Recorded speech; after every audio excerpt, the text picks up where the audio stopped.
From clashes over land and grazing rights in Benue State and coordinated ethnic militia attacks in Plateau State to resurgence of insurgency in Northeast and banditry attacks in Northwest, as well as parts of North Central, insecurity threatened the very fiber of Nigeria's existence in 2025.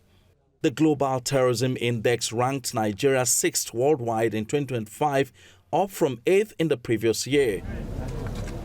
Behind the statistics are human stories, lives lost, families displaced, and communities living in fear. If you look at the West African security tracker, it's indicated that there are over 5,000 incidents in Nigeria, which amounts to about 12,900 deaths all over Africa, West Africa, and of these 12,900 deaths in West Africa, Nigeria accounts for 45% of this death. In the face of the attacks, President Bola Tinubu reshuffled the service chiefs, replacing the then Chief of Defense Staff, General Christopher Musa, with the then Chief of Army Staff, General Olufemi Oluyede. The President appointed new Chief of Army Staff, Chief of Air Staff, and Chief of Naval Staff. He also declared a nationwide security emergency and ordered the Inspector General of Police to immediately withdraw police personnel attached to very important personalities. Also, following a wave of attacks in November, including an attack on church worshippers in Eruku in Ekiti local government area of Kwara State and mass school abduction in Magatown in Kebbi State, as well as in Papiri in Niger State, the Minister of Defense, Mr. Badaru, also resigned his position. He was immediately replaced by General Christopher Musa. As Nigeria grappled with the issues, the United States government under President Donald Trump designated Nigeria a country of particular concern, accusing the government of complicit over an alleged genocide against Christians, which sparked debate both in the country and outside the country on the veracity of the claims. Mr. Trump threatened to also deploy U.S. troops to Nigeria. On Christmas Day, Mr. Trump announced that U.S. military carried out bombardments on terrorist enclaves in Nigeria. The federal government later confirmed President Donald Trump's announcement, saying it was a joint operation.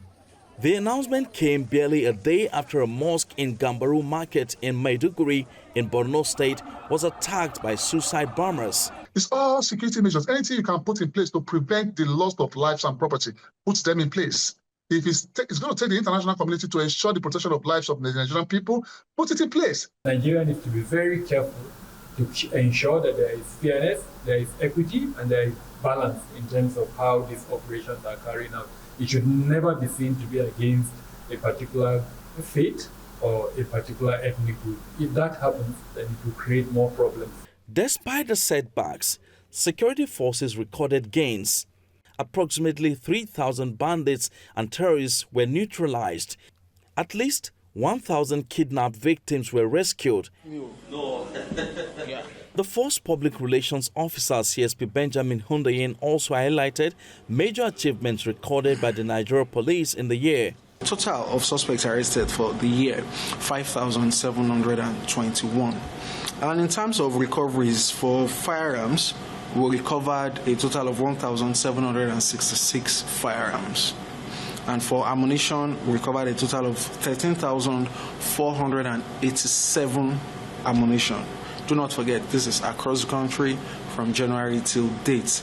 In terms of investments in security, the Tinubu administration in 2025 allocated over 6 trillion naira to security and defense, with over 4 trillion naira for personnel costs and over 1 trillion naira for capital expenditure on hardware.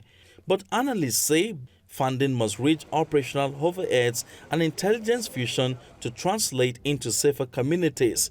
For me, I will advise that the Nigerian government should carry out this war as an intelligence-driven war, because if we don't, bring in intelligence, I will not be able to succeed. And 2026, I will strongly advise that the Nigerian political elite should stop the use of talks. Nigerians should expect a sustained fight, sustained onslaughts on criminals, on terrorists, on bandits, sustained. As 2025 closes, Nigeria's security remains fragile, but experts believe if the federal government prioritizes community-based security partnerships in the coming year, strengthen intelligence sharing across agencies, and invest in conflict prevention mechanisms that address root causes, coupled with reforms that build trust between citizens and security forces, Nigeria can begin to turn the tide towards lasting stability. Emperor Simon, Channels Television News.